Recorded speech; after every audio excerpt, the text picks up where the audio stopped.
कि दरअसल एक रिपोर्ट सामने आई है जिसमें एक बड़ा खुलासा आज हुआ। दरअसल भारत की अगर हम बात करें तो भारत में मुस्लिम और हिंदू जनसंख्या को लेकर आज एक बड़ा खुलासा हुआ है। प्रधानमंत्री आर्थिक सलाहकार परिषद की एक रिपोर्ट इस वक्त सामने आई है जिसमें ये बात एकदम खुलकर निकलकर सामने आ रही है कि मुस्लिमों की जो आबादी है वो पिछले 65 सालों में भारत में रिकॉर्ड स्तर पर बढ़ी है, जबकि हिंदुओं की जनसंख्या घट गई है। इस रिपोर्ट के अनुसार भारत में 43% मुसलमान बढ़ गए हैं और रिपोर्ट में यह भी जिक्र किया गया कि भारत में मुस्लिम ना सिर्फ सुरक्षित हैं बल्कि उनकी तरक्की भी हो रही है, यानी वो फल फूल रहे हैं। दक्षिण एशियाई देशों में बहुसंख्यकों की हिस्सेदारी बढ़ने का भी जिक्र इस रिपोर्ट में किया गया है। बांग्लादेश, पाकिस्तान, श्रीलंका, भूटान और अफगानिस्तान में अल्पसंख्यक यानी हिंदू आबादी घट गई है। भारतीय उपमहाद्वीप में मालदीव को छोड़कर सभी मुस्लिम बहुल देशों में बहुसंख्यक धार्मिक संप्रदाय की हिस्सेदारी में वृद्धि देखी गई है और इस रिपोर्ट के जरिए ये बड़ा खुलासा आज हुआ है।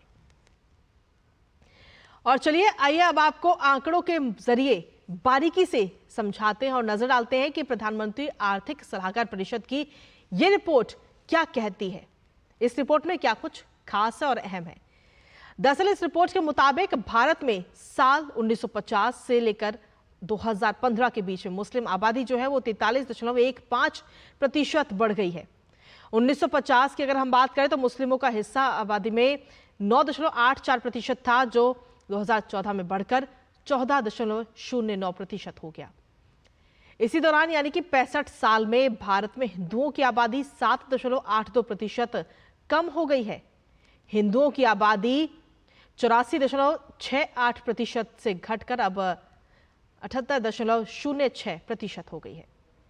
इस रिपोर्ट के मुताबिक डेटा के विश्लेषण से एक ये तथ्य भी निकलकर सामने आया है कि भारत में अल्पसंख्यक न केवल संरक्षित हैं बल्कि फल फूल भी रहे हैं।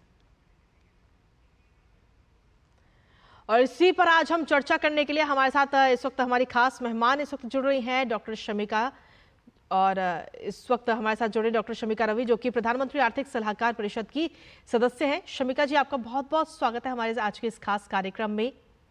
और आज की जो ये रिपोर्ट आई है ये कहीं ना कहीं कई सारे खुलासे करती है अल्पसंख्यक और बहुसंख्यकों को लेकर के, क्योंकि कई सारे बातें हमारे देश में कही जाती हैं अल्पसंख्यकों को लेकर।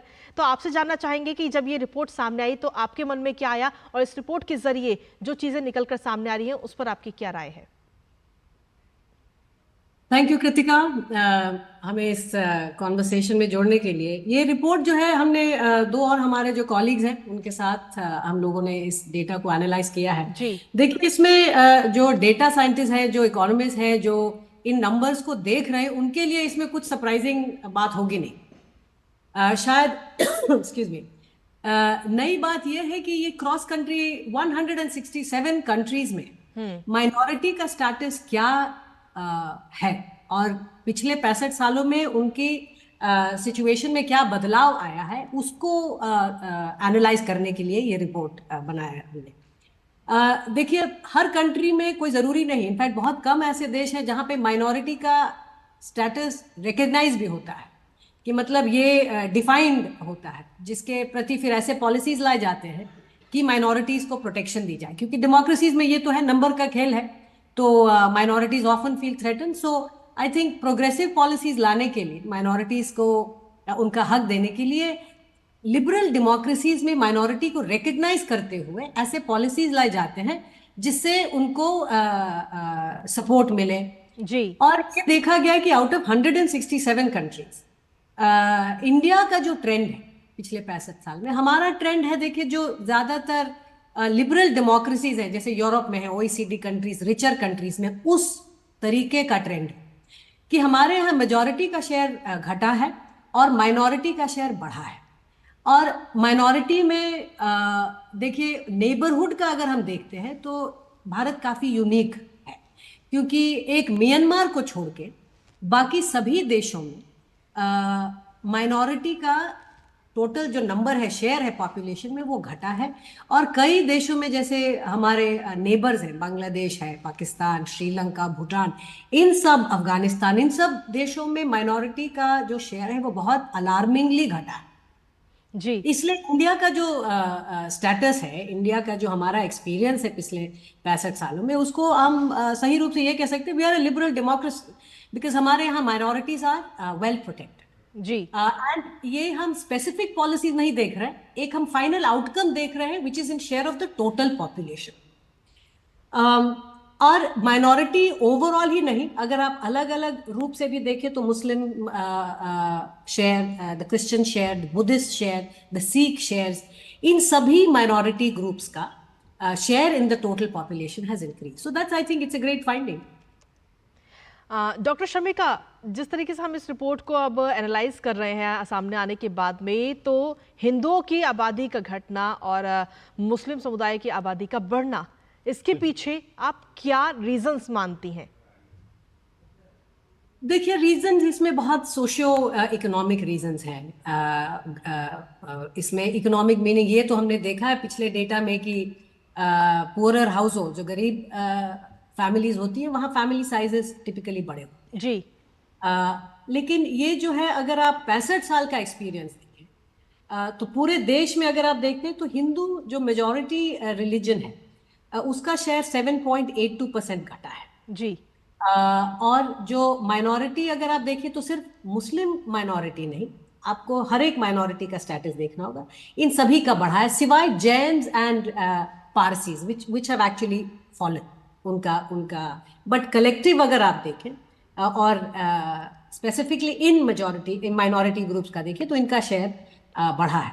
इसके कारण बहुत होते हैं कृतिका। सोशियो इकोनॉमिक जब हम कहते हैं तो उसमें देखिए, गरीबी एक रीजन है, मोर्टेलिटी नंबर्स अगर हम देखें, कितने सर्वाइवल बच्चे सर्वाइव कितने कर पाते हैं। जी। तो इसमें अब इसको थोड़ा डिटेल में और एनालाइज करना होगा। लेकिन ये मोस्टली ये क्रॉस कंट्री है, ये 167 कंट्रीज ऑफ द वर्ल्ड सबका स्टेटस देख के, कि सब जगह, मैंने पूरे दुनिया में माइनॉरिटी को किस रूप से हर देश देखता है, और समय के साथ किस किस्म के प्रोटेक्शन, क्या उनकी सिचुएशन है क्या। जी। अल्पसंख्यकों की जो ये आबादी बढ़ी है, क्या इसके पीछे एक रीजन घुसपैठिए भी हम मान सकते हैं डॉक्टर शर्मिका? देखिए, migration can be a reason. इस पेपर में हम लोगों ने स्पेसिफिकली ये नहीं देखा है कि इसमें कारण क्या क्या है। जी। कुछ तो जैसे हमने कहा सोशियो इकोनॉमिक, कुछ पॉलिसी ड्रिवन भी हो सकते हैं। Migration is often a big number. जैसे यूरोप में जब हम देखते हैं तो कुछ देशों में जहां पे 30-35% there has been a reduction in majority, and वो भी रिसेंट ईयर्स में हुए हैं, तो migration is a reason. Now in the Indian case, इसको उसमें हम लोग को exact migration data, fertility data, conversion data, इन सभी को डिटेल में देख we will be able to answer आपका जो सवाल है उसको। जी। डॉक्टर शर्मिका, जिस तरीके से हम लगातार बात कर रहे हैं और आपने भी बताया कि आपने पूरे विश्व के जो तमाम देश हैं उनके एक पूरी स्टडी की है, तो ऐसे में बाकी देशों की तुलना में भारत किस तरीके से आप अलग देख रही हैं भारत को? क्योंकि बाकी देशों में जो है अल्पसंख्यकों की संख्या जो है वो लगातार कम हो रही है, लेकिन भारत में ये संख्या बढ़ रही है। देखिए, अगर आप पूरा 167 तो सारे कंट्रीज हो गए, इसमें साउथ एशिया जो रीजन है हमारा, सार्क रीजन, सार्क+1 जो हम कहते हैं, वो एक यूनिक रीजन है, क्योंकि यहाँ पे माइनॉरिटी का शेयर बहुत ड्रास्टिकली घटा है, सिवाय India and to some extent Myanmar and Nepal. बाकी जो कंट्रीज है वहां माइनॉरिटी। सो उस रूप से अगर आप इंडिया को देखें, India becomes a very unique country in the neighbourhood, and इसका कारण हम ये देख रहे हैं कि we are a open liberal democracy, we protect minorities, and that is been seen in the rising share of minorities. अगर आप यूरोप OECD कंट्रीज देखते हैं तो वहां पर भी देयर इज अ चेंज, वहां पे minority groups have increased in numbers, in fact उनका average decline is almost 29% in the majority share, तो वहां पे माइनॉरिटी काफी तेजी से बढ़ा है। अगर आप अफ्रीकन कंट्रीज देखें तो वहां बड़ा एक यूनिक सिचुएशन है कि 65 साल पहले करीब 24 ऐसे देश थे जहां एनिमिज्म करके, जो कि एनिमिज्म मीनिंग जो आपका मोनोलिथिक रिलीजन नहीं है, न इस्लामिक है न क्रिश्चियन है, जी वो animism, they pray to nature, the different gods etcetera, दो इंडिजिनस लोग थे। आज के दिन में ऑल दीज 24 कंट्रीज कहीं पर भी animism is not a majority religion. तो कुछ ऐसे इंडिजिनस रिलीजन्स हैं जिनका शेयर इतनी तेजी से घटा है। 65 साल is nothing if you compare 100 years जो सिविलाइजेशन होते हैं। तो in each of these different region जो है दुनिया के, सब जगह एक अलग अलग एक नया इंसाइट मिला है इस रिपोर्ट के थ्रू। डॉक्टर शर्मिका, क्या हम ये मान सकते हैं कि हमारे देश में जो अल्पसंख्यक हैं वो सुरक्षित हैं, और जो सरकार की तरफ से जो तमाम योजनाएं भी चलाई जाती हैं उनकी वजह से भी क्या इस शेयर को जो बढ़ोतरी हो रही है वो माना जा सकता है? Oh, 100%, right? That is what this study is basically showing कि कारण कई होंगे, लेकिन इसका जो एक क्यूमुलेटिव आउटपुट होता है, एक outcome of all the policy, एक कंड्यूसिव एनवायरनमेंट जो क्रिएट होता है एक देश में, उसका एक फाइनल आउटकम ये होता है कि भाई पॉपुलेशन में जो है शेयर बढ़ता है। इफ अ माइनॉरिटी ग्रुप और minorities as a group, if they feel protected and majority का शेयर, तो आपका हमारा जो देश है वो it's becoming more heterogeneous, which is similar to global trends and similar to definitely the more richer and liberal democracies of the world. So अगला हम लोग का प्रयास ये होगा कि ये अब नंबर्स को हम लोग एक पॉलिटिकल जो सिस्टम्स है अलग अलग देशों में, उससे हम कोरिलेट करके ये देख पाए कि किस किस्म के जो रेजीम्स होते हैं जी वो माइनॉरिटीज को बढ़ावा देते हैं। क्योंकि हमारा ये कंजेक्चर तो ये है कि लिबरल डेमोक्रेसीज में देखिए minorities they progress, they improve in terms of numbers.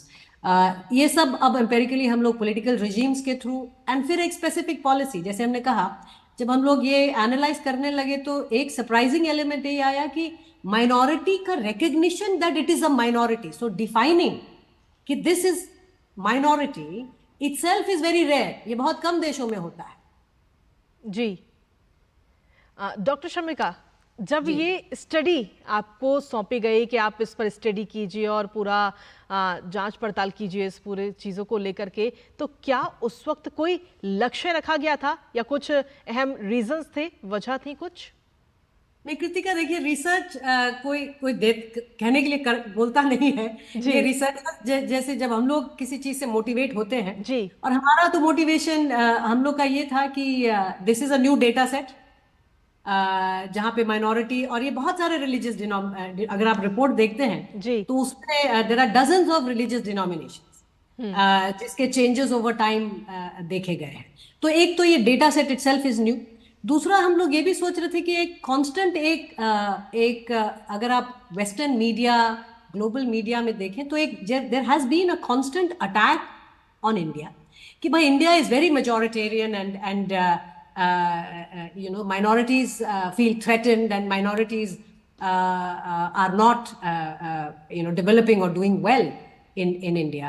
तो कुछ तो ये at the back of my head we also had this as a hypothesis कि what does the data show, right? What does the data show कि India में what is the status of minority groups? तो थोड़ा बहुत हम लोग ये भी चेक करना चाह रहे थे कि जो कॉमन नैरेटिव है जी ग्लोबल मीडिया में जो बिल्ड हो रहा है, जी बिल्कुल, वो डेटा में क्या दिखता है, and you can clearly see कि इट्स अ फेक नैरेटिव। देखिए, जब सोसाइटी ओपन होता है, लिबरल होता है, तो हम कई चीजें कह भी पाते हैं। बिल्कुल, this is a selection problem कि जहां पे बहुत अथॉरिटेरियन रिजीम्स होते हैं, जहां पे मीडिया पे बहुत रोक होता है, वहां पे उन सभी जगहों पे आपने देखा माइनॉरिटी का शेयर जो है घट करके बिल्कुल ना के बराबर अब हो गया है। लेकिन उन देशों से you are not going to hear concerns, क्योंकि there is a lot of the regimes are not conducive, regimes are not supportive of minority, and that is why I think India is therefore a true liberal democracy.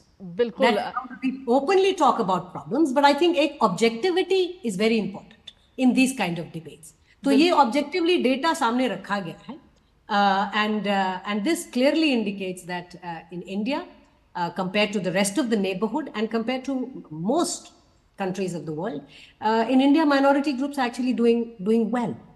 बिल्कुल, और एक India ही है जिसमें सभी धर्मों को समान तौर पर देखा जाता है। खासतौर पर धर्म के नाम पर तो आरक्षण इंडिया में फिलहाल अभी तक तो नहीं है, आगे आने वाला वक्त तो खैर देखना होगा। लेकिन एक सवाल और है डॉक्टर शमिका मेरा, कि अब जिस तरीके से आपने बताया कि बहुसंख्यकों की जो आबादी है वो कम हो रही है, अल्पसंख्यकों की बढ़ रही है, लेकिन क्या ये एक चिंताजनक भी हो सकता है?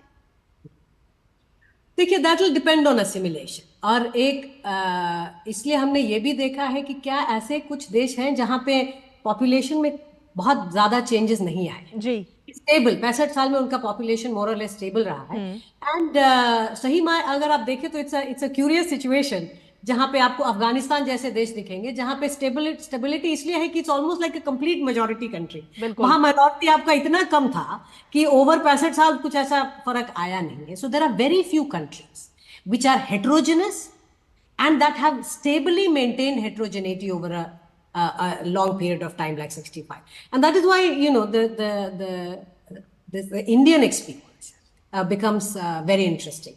You know, you also have to look at countries like China, जहाँ पे minority ऐसा कुछ definition है नहीं. So there is no new law or specific policies in the protection of minority groups. So actually a lot of countries, authoritarian countries, are like that. So I don't think it's a cause of concern because we are a plural, liberal, secular democracy.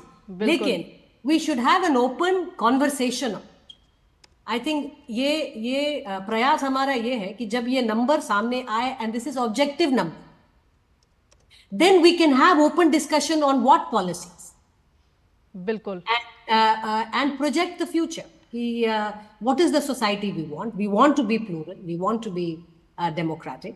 लेकिन demographic जो changes हैं उसे पहले accept करना through objective measures, I think, is the first step to actually having good scientific discussions on new and modern policies. जी, चलिए, अब समय बेहद ही कम है फिलहाल मेरे पास में, और बहुत बहुत शुक्रिया शमिका, इतना ज़्यादा वक्त दूरदर्शन को देने के लिए और अपनी राय यहाँ पर रखने के लिए आपका धन्यवाद।